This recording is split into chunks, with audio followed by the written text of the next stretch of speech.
আমি যখন আপনার ওই গাজীপুর জেলা কারাগারে নিয়ে যাচ্ছে, আমাকে কোর্টে তুললো, তখন একজন র্যাব সদস্য আমারে বলতেছে, হুজুর তো আপনাদেরকে কেন গ্রেফতার করছে? আমি বলছি যে দাদারে খুশি করার জন্য। ওই র্যাব হাসে। আমি কয় কি হুজুর আপনি ঠিকই ধরছেন, আপনাদের কোনো দোষ নাই, দাদারে খুশি করবে এদেশের আলেমরারে প্ল্যান করে, মাস্টার প্ল্যান করে এই মহিলাকে, এটা ভালোভাবে শুনে যান। হুজুররা তো মনে করেন যে হুজুররা মনে হয় এমনি এমনি খালি হাসিনার বিরোধিতা করে, না ভাই। ৭৪ পরবর্তী সময়ে বা ৭৫ পরবর্তী সময়ে ৬ বছর এই হাসিনাকে ভারতে রেখে, কয় বছর? ৭৫ থেকে ৮১ পর্যন্ত ৬ বছর ভারতে রেখে তাকে রয়ের মাধ্যমে ভারতের উচ্চ লেভেলের বিভিন্ন ধরনের সংস্থার মাধ্যমে পড়ায়া শিখায়া বিভিন্নভাবে তাকে মোটিভেট করে তাকে তৈরি করা হয়েছে বাংলাদেশে ইসলামকে ধ্বংস করার জন্য। আমাকে বলেন, এই ১৬ বছরে আপনারা কি দেখছেন? আমাদের সবচাইতে বড় মসজিদ, জাতীয় মসজিদ বাইতুল মুকাররমে, তার বাহিনী বুট পয়রা জুতা পয়রা মুসল্লিদেরকে মসজিদে ঢুকে গুলি করে নাই? বলেন করে নাই? এর চাইতে বড় অধপতন আর কি হইতে পারে? বলবেন হুজুর খালি যে বিরোধিতা করি না ভাই, আপনাদেরকে সতর্ক করি যে কত বড় জালিম থেকে আল্লাহ পাক আমাদেরকে মুক্তি দিছে। এটা বুঝবার চেষ্টা করেন, আমাদেরকে ভুল বুঝবেন না, মনে করবেন না আমরা এই দলের লোক ওই দলের বিরোধিতা করি। আমি তো এই জন্য বলছি, কেউ যদি নতুন কোন জুলুম করে যেই দলেরই হোক, আমরা তাকেও ছাড়বো না। আমাদের কথা একেবারে ক্লিয়ার থাকবে, আমরা আল্লাহর বিরুদ্ধে যাবে, হাসিনার যেমন বিরোধিতা করছি, নতুন সরকার আল্লাহ কিংবা ইসলামের বিরুদ্ধে গেলে আমরা তারও বিরুদ্ধে দাঁড়াবো। এটা আমাদের নীতি, এটা আমাদের আদর্শ। আমরা কোরআনের পক্ষে, আমরা আল্লাহর পক্ষে, আমরা পৃথিবীর কোন শাসকের পক্ষে না। রাজি আছেন তো? ইনশাআল্লাহ রাজি আছেন? এমসি কলেজ সিলেট, আমাকে বলেন, এমসি কলেজে স্ত্রীকে স্বামীর সামনে সংঘবদ্ধ দর্শন করছে কোন দলের লোক? অভিজিৎ রায়, সরি বিশ্বজিৎ, এক হিন্দু ছেলে, কুপায় হত্যা করছে কারা? জাহাঙ্গীরনগর বিশ্ববিদ্যালয়ে ১০০ বোনকে ধর্ষণ করে ধর্ষণের সেঞ্চুরি উদযাপন করছে মানিক, ওই মানিক ছাত্রলীগ লোক। কোন দল? আপনি বলবেন কোন অপরাধটা এরা করে নাই? আল্লামা সাঈদী রাহিমাহুল্লাহকে, একজন নিরপরাধ মানুষকে এত দীর্ঘ সময় কারাগারে বন্দী রেখে হত্যা করে বের করেছে, এরা কারা? এটা কে না জানে? সাঈদী রাহিমাহুল্লাহ রাজাকার ছিলেন না, এটা কে না জানে? তবু ওনাকে কেন এইভাবে রাখা হয়েছিল? কি অপরাধ? কোরআনের কথা বলতেন, ভারতের বিরুদ্ধে কথা বলতেন, তাই তো? আপনি দেখতেন, আল্লাহ মাফ করুক, আল্লাহ মাফ করুক, আল্লাহ মাফ করুক, কথাটা শুনেন একটু, আল্লাহ মাফ করুক। আবারও যদি এরা দাঁড়ায় যেতে পারতো, প্রত্যেক আলেমের অবস্থা হইতো এই অবস্থা হইতো। এটা এখন বুঝবেন না। আল্লাহ পাক মুক্তি দিছে তো কিছু যুব সমাজ, আলহামদুলিল্লাহ আমাদের দেশের ছাত্র সমাজ খেপে গিয়ে আল্লাহ রহমত করছে। নাহলে দেখতেন এইবার আন্দোলনের পরে আলেম উলামা সহ দেশের পরিস্থিতি আরো কত ভয়াবহ করতো এই সরকার। আল্লাহ আমাদেরকে বাঁচাইছে, বলেন আলহামদুলিল্লাহ। আল্লাহ নিজে বলতেছেন কোরআনে, আপনি কি বলবেন? ওয়ামিনান নাস মাইয়াকুলু আমান্না বিল্লাহি ওয়া বিল ইয়াউমিল আখির। মানুষের মধ্যে কিছু লোক আছে যারা সবার সামনে আইসা ইমানদার সাজে, যারা বলে আমরা বড় ইমানদার, যারা তাহাজ্জুদের গল্প শোনায়। আল্লাহ বলেন ওয়া মা হুম বিমুমিনিন, এরা প্রকৃতপক্ষে মুমিনই না। কাদের কথা বলছে আল্লাহ? ওয়া ইযা কিলা লাহুম লা তুফসিদু ফিল আরদ, আল্লাহ বলতেছে সূরাতুল বাকারা ২য় পৃষ্ঠা, আল্লাহ বলতেছে ওয়া ইযা কিলা লাহুম লা তুফসিদু ফিল আরদ, তোমরা জমিনের মধ্যে ফাসাদ সৃষ্টি করিও না, অশান্তি সৃষ্টি করিও না। কিন্তু তারা কি কয়?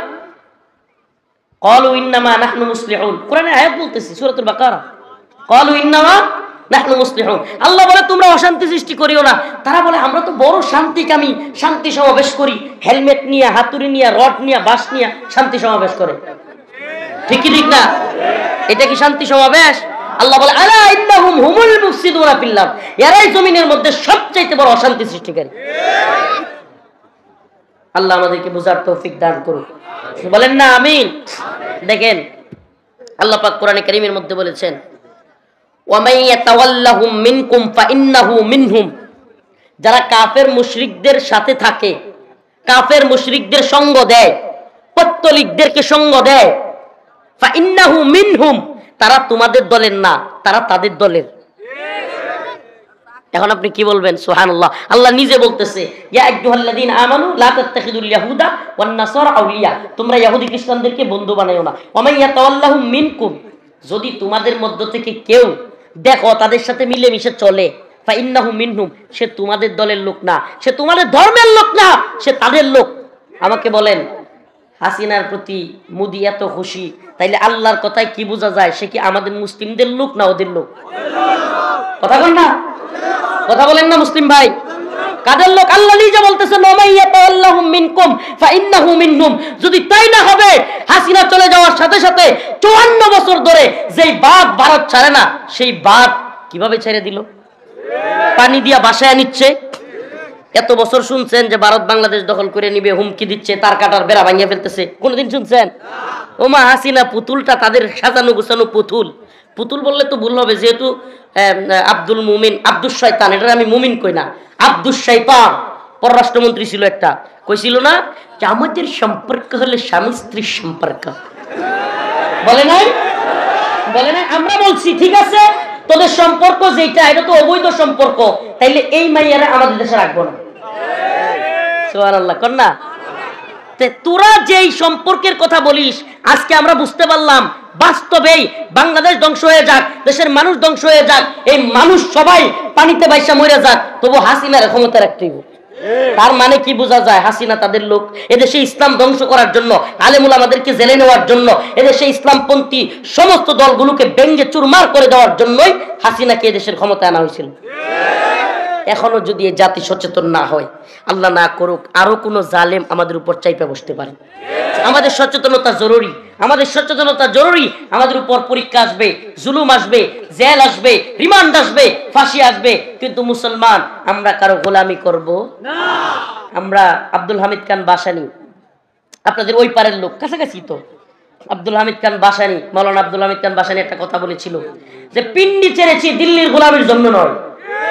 কি বলেছিলেন? পিন্ডি ছেড়েছি দিল্লির গোলামির জন্য নয়। পিন্ডি মানে রাওয়ালপিন্ডি, পাকিস্তানের। তা আমরাও বলি পিন্ডি ছেড়েছি দিল্লির গোলামির জন্য নয়, দিল্লিও ছেড়েছি ওয়াশিংটনের গোলামির জন্য নয়। আমরা আল্লাহর গোলামি করব। কার গোলামি? আমাদেরকে নতুন করে কেউ যদি আমেরিকান পন্থী বানাইতে চায়, তাইলে বুঝতে হবে এটাও ভুয়া। এটার পক্ষে আমরা এই কথাগুলো ভালোভাবে বুঝবার চেষ্টা করবেন। প্রিয় মুসলিম উম্মাহ, প্রিয় জাতি, সচেতন থাকা লাগবে।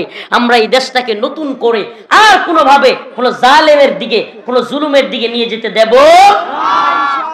ওয়ালাকাদ ফাতান্নাল্লাযীনা মিন ক্বাবলিহিম ফালায়া'লামান্নাল্লাহুল্লাযীনা সাদাকু ওয়ালায়া'লামান্নাল কাযিবিন।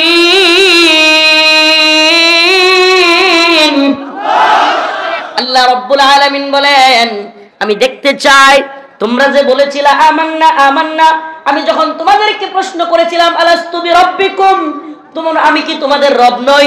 তোমরা বলেছিলা ক্বালু বালা, হ্যাঁ হ্যাঁ অবশ্যই আপনি আমাদের রব।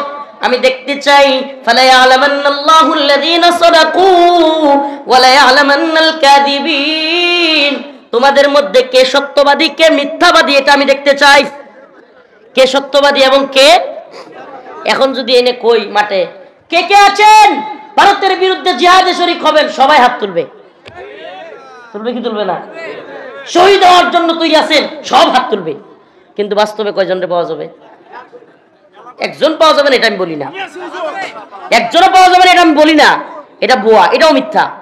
কিন্তু অনেককেই পাওয়া যাবে না। এটা সত্য কি মিথ্যা? আল্লাহ পাক ওই কথাই বলেছেন। আমরা ওই আল্লাহ পাক যখন সমস্ত রূহগুলোকে সৃষ্টি করেছিলেন, তখন আল্লাহ পাক প্রশ্ন করেছিলেন আলাস্তু বিরাব্বিকুম, আমি কি তোমাদের প্রভু নই? সবাই বলেছিল ক্বালু বালা, হ্যাঁ হ্যাঁ অবশ্যই আপনি আমাদের রব। মুদিও কইছিল। কেটা কইছিল? বিশ্বাস করেন, হ্যাঁ সমস্ত মানুষ বলছিল হ্যাঁ আপনি আমাদের রব। কিন্তু পৃথিবীতে আইসা কেউ জালিম হয়েছে, কেউ বিধর্মী হয়েছে। আল্লাহ পাক বলেন ফালায়া'লামান্নাল্লাহুল্লাযীনা সাদাকু ওয়ালায়া'লামান্নাল কাযিবিন। আমি আল্লাহ দেখবার চাই তোমাদের মধ্যে কে সত্যবাদী, কে মিথ্যাবাদী, কে আল্লাহর সাথে কৃত ওয়াদা সত্য।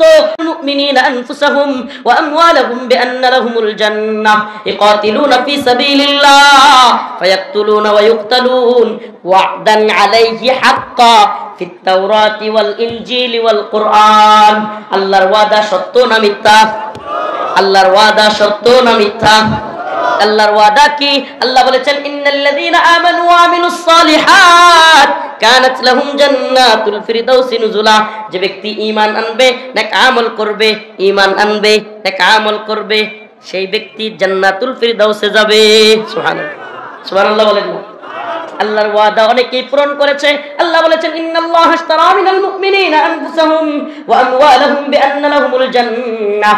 মুমিনদের মধ্য থেকে আল্লাহর সাথে ব্যবসা হয়েছে। ব্যবসা কি ব্যবসা? ইন্নাল্লাহা আশতারা মিনাল মুমিনিনা আমওয়ালাহুম ওয়া আনফুসাহুম ইন্নাল্লাহা আশতারা মিনাল মুমিনিনা আমওয়ালাহুম ওয়া আনফুসাহুম বিআন্না লাহুমুল জান্নাহ। জান্নাতের বিনিময়ে আল্লাহর সাথে একটা ব্যবসা হয়েছে। ইকাতিলুনা ফি সাবিলিল্লাহ, আল্লাহর রাস্তায় জীবন দেওয়ার ব্যবসা। ফায়াকতুলুনা ওয়া ইউকতালুন, আল্লাহর সাথে এমন ওয়াদা হয়েছে আমরা মারবো এবং মরবো না, খালি মার খাবো, মার দিব মাঝে মাঝে। কি কর? দিনের জন্য মার খাওয়াও যেমন সুন্নত, মার দেওয়াও সুন্নত। খালি মার খাবো না, দিব মাঝে মাঝে দেওয়া লাগবে, ঈমানের জন্য, দ্বীনের জন্য। এক মুমিন আর এক মুমিনের সাথে না। মিনাল মুমিনিনা রিজালুন সাদাকু মা আহাদুল্লাহ আলাইহি ফামিনহুম মান কাদা নাহবাহু ওয়া মিনহুম মান ইয়ানতাজির ওয়া মা বাদদালু তাবদীলা। আল্লাহ বলেন মুমিনদের পক্ষ থেকে একদল আমার সাথে যেই ওয়াদা করে এসেছিল দুনিয়ায় আইসা আল্লাহর রাস্তায় জীবন দিবে, সেই ওয়াদাকে পূরণ করেছে। মিনাল মুমিনিনা রিজালুন সাদাকু, তাদের মধ্যে কেউ কেউ সত্যবাদী, ওয়া মিনহুম মান ইয়ানতাজির, আবার অনেকেই শাহাদাতের জন্য অপেক্ষা করতেছে। সুবহানাল্লাহ, অনেকে অপেক্ষা করতেছে। কেউ জীবন দিয়েছে, আমাদের সাইফুল ইসলাম আলিফ ভাই চট্টগ্রামে হিন্দুদের হাতে জীবন দিয়েছে, ঈমানের সাথে মৃত্যুবরণ করেছে। আমরা আশা করি, আমরা এটাই বিশ্বাস করি আল্লাহ পাক তার শাহাদাতকে কবুল করেছেন। আমরা তো বলি আলিফ দিয়ে শুরু, আলিফ দিয়ে, কথা কন না, আলিফ দিয়ে। আরবি হরফ শুরু হয় কোন হরফ দিয়ে? কথা কয় না? আলিফ দিয়ে শুরু হয়েছে। আরবি হরফের প্রথম অক্ষর আলিফ, সে আলিফ দিয়ে শুরু হয়েছে। আমরা তো বলি আলিফ দিয়ে শুরু হয়েছে। হিন্দুত্ববাদী, ব্রাহ্মণ্যবাদী, তাগুতি শক্তির বিরুদ্ধে মুসলমানদের যে গজওয়াতুল হিন্দ, এই যে একটা আছে না, ওই ময়ূক রঞ্জন পাগলা হকার সাংবাদিক দৌড়দৌড়ি করে, খালি নাম কি, মলম বিক্রেতা, ময়ূক রঞ্জন। এই সব কথাবার্তা উল্টাপাল্টা কইলেও একটা এপিসোড আমি ইদানিং দেখলাম, খুব সুন্দর করছে। এপিসোডটা পারলে আপনারাও দেখবেন, গজওয়াতুল হিন্দ নিয়ে। সুবহানাল্লাহ, হাদিসের আলোকে গজওয়াতুল হিন্দ। হ্যাঁ, আল্লাহ কয় তোর এর মাধ্যমে আমি এখন প্রচার করবো। তাদের টিভিতে কিসের প্রচার? মুসলমানদের যুদ্ধের প্রচার, গজওয়াতুল হিন্দ হবে, এটার প্রচার করতেছে। মুসলমানরা এই কথা বিশ্বাস করে। হ্যাঁ, আমরা বিশ্বাস করি, কারণ আমাদের রাসূল বলেছেন ইসাবাতান মিন উম্মতি আহরাজাহুমাল্লাহু মিনান নার, ইসাবাতুন তাগজুল হিন্দা ওয়া ইসাবাতু মা ঈসা ইবনে মারইয়াম। আল্লাহর রাসূল বলেছেন গজওয়াতুল হিন্দ হবে, হিন্দুত্ববাদী, ব্রাহ্মণ্যবাদী, কুফরি, তাগুতি শক্তির বিরুদ্ধে মুসলমানদের এক রক্তক্ষয়ী যুদ্ধ হবে। এই যুদ্ধের মধ্যে আল্লাহর রাসূল বলেছেন যারা শরীক হবে, আল্লাহর নবী বলেছেন গজওয়াতুল হিন্দের দলকে আল্লাহ পাক জাহান্নামের আগুন থেকে মুক্তি ঘোষণা করেছেন। জাহান্নামের আগুন থেকে মাপ। আল্লাহর রাসূল সাল্লাল্লাহু আলাইহি ওয়াসাল্লাম জাহান্নামের আগুন থেকে মুক্তি ঘোষণা করেছেন। হঠাৎ একদিন রাসূল সাল্লাল্লাহু আলাইহি ওয়াসাল্লাম পূর্ব দিকে তাকায়া বলতে লাগলেন আমি বিজয়ের ঘ্রাণ পাচ্ছি। সুবহানাল্লাহ, পূর্ব দিকে তাকায় রাসূল কি বললেন? আমি বিজয়ের ঘ্রাণ পাচ্ছি। সাথে থাকা সাহাবীরা বললেন ইয়া রাসূলুল্লাহ, কিসের বিজয়, কিসের ঘ্রাণ? আল্লাহর নবী বললেন আমার উম্মতের সাথে হিন্দুস্তানে এক ভয়াবহ যুদ্ধ হবে, আর সেই যুদ্ধে আমার উম্মত অনেক শহীদ হবে। এমন কি হাদিসে আসছে, কোরআন শরীফ আছে, দেখাইতাম। এই যে টাকনুর, এই যে গোড়ালি, আল্লাহর রাসূল বলেছেন গোড়ালি পর্যন্ত রক্তে রঞ্জিত হয়ে যাবে। এত পরিমাণে মানুষ, মানে মানুষ হাঁটে যাবে না, হাইটা যাওয়ার মধ্যে গোড়ালি পর্যন্ত রক্ত হয়ে যাবে, এমন রক্ত ঝরবে, কিন্তু অবশেষে বিজয়ী হবে মুসলমান। ভয় আছে আমাদের? মুহাম্মদ আরবি সাল্লাল্লাহু আলাইহি সাল্লাম জীবনে কোনোদিন তার দুই টুটের মাঝখান দিয়ে মিথ্যা কথা বলছেন? বলছেন? মুসলমান ইমানদার কাফেররা মুসলমান বাদ, কাফেররা পর্যন্ত রসুলকে মিথ্যাবাদী বলেন নাই। রসুলকে গণক বলতো, পাগল বলতো, জাদুঘর বলতো, কিন্তু মুহাম্মদ আরবি যে আল আমিন ছিলেন এটা কাফেররাও বিশ্বাস করতো যে সে অবশ্যই সত্যবাদী। কিন্তু তারা কি বলতো?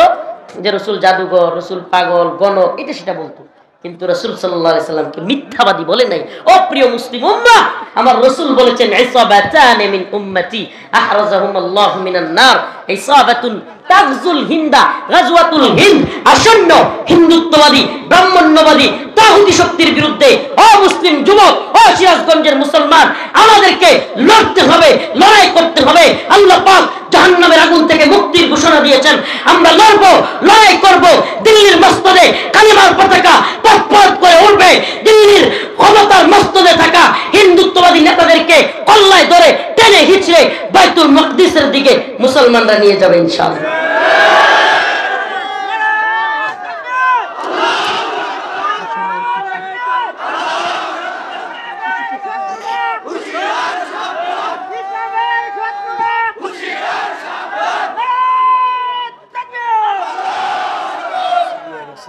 আমার সব জায়গায় এই দায়িত্বটা আমি পালন করার চেষ্টা করতেছি। ওমর যুব সমাজ, টিকটক, ফেসবুক লাইকি, এরপরে মদ, জুয়া, গাঁজা, হিরোইন, ফেন্সিডিল, ইয়াবা কিংবা নারীর পিছনে ছুটা, ও মুসলিম উম্মার যুবক, এটা তোমার কাজ নয় ভাই, এটা তোমার কাজ নয়। তোমাকে সচেতন থাকতে হবে। তুমি মুহাম্মদুর রাসূলুল্লাহ উম্মত, তোমাকে নামাজি হতে হবে, তোমাকে দিনদার হতে হবে, তোমাকে গাজওয়াতুল হিন্দের স্বপ্ন দেখতে হবে। রাসূলুল্লাহ সাল্লাল্লাহু আলাইহি ওয়াসাল্লাম বলেছেন, যে ব্যক্তি মৃত্যুবরণ করলো অথচ জিহাদের শাহাদাতের তামান্নাই করলো না, সে ব্যক্তি নিফাকের অবস্থায় মৃত্যুবরণ করলো। কিসের অবস্থায়? নাউজুবিল্লাহ বলেন, মুনাফিকের মৃত্যু। নাউজুবিল্লাহ বলেন। হায় হায় হায় হায় আফসোস, আমি আল্লাহর পথে, দ্বীনের পথে যুদ্ধ করার, জিহাদ করার তামান্নাই রাখলাম না। এটা মুমিনের সিফাত হইতে পারে না। যেখানে রাসূল নিজে শহীদ হওয়ার তামান্না পোষণ করতেন। লাওয়াদিতু আন আগজুয়া ফাউতাল থুম্মা আগজুয়া ফাউতাল থুম্মা আগজুয়া ফাউতাল। আই সুবহানাল্লাহ। রাসূল বলতেন, আল্লাহ আমার তো একটা জীবন দিয়েছো, আমার মন চায় তোমার পথে যুদ্ধ করি, আবার শহীদ হই, আরেকটা জীবন দিলে আবার যুদ্ধ করি, আবার শহীদ হই, আবার জীবন দিলে আরেকটা জীবন দিলে আবার যুদ্ধ করি, আবার শহীদ হই। সুবহানাল্লাহ। রাসূল এটা তামান্না করতেন। আলহামদুলিল্লাহ, আমিও দোয়া করি, আল্লাহুম্মা রযুকনা শাহাদাতান ফি সাবিলিক। এই দোয়াটা সবাই পড়বেন, আল্লাহ আপনি আপনার রাস্তায় আমাদেরকে শহীদ করেন। বলেন না আমিন, বলেন না আমিন। হায় হায়, আফসোসের বিষয় মুসলমান, আফসোসের বিষয় মুসলমান মর্দে মুজাহিদ। আল্লাহ রসুলের ঘোষণা, 12,000 মর্দে মুজাহিদ দাঁড়ায় গেলে আল্লাহর উপর ভরসা করে পৃথিবীর কোনো সুপার পাওয়ার নাই মুসলমানদেরকে পরাজিত করে। সুবহানাল্লাহ। আমরা বিজয়ী জাতি, আমরা কি বিজয়ী জাতি। আল্লাহ কবুল করুক, বলেন আমিন। আরো জোরে বলেন আমিন। যেহেতু দীর্ঘ সময় হয়ে গিয়েছে, রাত হয়ে গিয়েছে, আপনারা সবাই আমার জন্য খাস করে দোয়া করবেন। অসুস্থ মানুষ। আর একটা কথা, সর্বশেষ কথা, প্লিজ উম্মার যুব সমাজ, প্রিয় যুবক ভাইরা, মুরব্বীরা, এই যে শীতের রাত, আপনি কেমন যুবক হইলেন? আপনি 2-3 জনের কুস্তিতে হারায় দিতে পারবেন, কিন্তু ফজরের নামাজের সময় কম্বলটা তোলার শক্তি আপনার হাতে নাই। কম্বলটা তুলে মসজিদে যাবেন, এই শক্তি আপনার হাতে নাই। আপনি কিসের শক্তিশালী হইলেন? আপনার এই শক্তি দিয়ে কি হবে? আপনার এই শক্তি কি আল্লাহ জান্নাতে নিতে পারবে? নিতে পারবে না। নামাজটা ছাড়বেন না, নামাজ ছাড়বেন, কেউ নামাজ ছাড়বেন। এটা একটা পরীক্ষা আল্লাহর পক্ষ থেকে। আল্লাহর পক্ষ থেকে এটা কি? আল্লাহ বলছেন, আল্লাহ পাক বলছেন, আমি তোমাদেরকে পরীক্ষা করব। পরীক্ষা বিভিন্ন দিক থেকে হইতে পারে। ওয়া আখিরু দাওয়ানা আলহামদুলিল্লাহি রাব্বিল আলামিন। আসসালামু আলাইকুম ওয়া রাহমাতুল্লাহি ওয়া বারাকাতুহু। সবার কাছে খাস করে দোয়া চাই। আলহামদুলিল্লাহি রাব্বিল আলামিন আর রহমানির রহিম মালিক ইয়াউমিদ্দিন ইয়্যাকা না'বুদু ওয়া ইয়্যাকা নাস্তাঈন আল্লাহুম্মা রযুকনা শাহাদাতান ফি সাবিলিক اللهم ارزقنا شهادة في سبيلك اللهم اجعلني صبورا واجعلني شكورا واجعلني في عيني صغيرا وفي أعين الناس كبيرا أي الله পাক পরওয়ারদিগার আলম আমাদের জীবনের জিন্দেগীর সমস্ত গুনাহ খাতা maaf করিয়া দাও আয় রব্বুল আলামিন। আল্লাহ ফিলিস্তিনের মুসলমানদেরকে হেফাজত করো আল্লাহ। Syria, Yemen, Afghan, Uyghur, Kashmir, Arakan, আল্লাহ সমস্ত ভূখণ্ডের মুসলমানদেরকে হেফাজত করো রব্বুল আলামিন। মাওলাই কারীম আমাদেরকে দিনদার পরহেজগার মুত্তাকি হিসেবে কবুল করো। হে আল্লাহ আমাদের অসুস্থদেরকে সুস্থতা দান করো, ঋণগ্রস্তদের ঋণ পরিশোধ করার তৌফিক দান করো। হে আল্লাহ আব্দুল হান্নান মন্ডল, আল্লাহ এই আঙ্কেল অনেক কষ্ট করে এই প্রোগ্রাম করেছে আল্লাহ, আরো যারা যারা কষ্ট করেছে আল্লাহ তাদের শ্রম গামকে তুমি কবুল করো। আয় রব্বুল আলামিন আমাদের যাদের বাবা নাই মা নাই তাদের বাবা মার কবরকে জান্নাতের বাগান বানায় দাও রব্বুল আলামিন। আল্লাহ এই এলাকাবাসীর কবরস্থানের কবরবাসীদেরকে আপনি মাফ করে দেন। আল্লাহ উম্মতে মুসলিমাকে ঐক্যবদ্ধ থাকবার তৌফিক দান করেন রব্বুল আলামিন। আমাদেরকে ঐক্যবদ্ধ থাকার, আল্লাহ ইন্নামাল মুমিনুনা ইখওয়া, মুমিন মুমিনের ভাই, ঐক্যবদ্ধভাবে থাকবার তৌফিক দান করো। সুবহান রাব্বিকা রাব্বিল ইজ্জাতি আম্মা ইয়াসিফুন, সালামুন আলাল মুরসালিন, আলহামদুলিল্লাহি রাব্বিল আলামিন।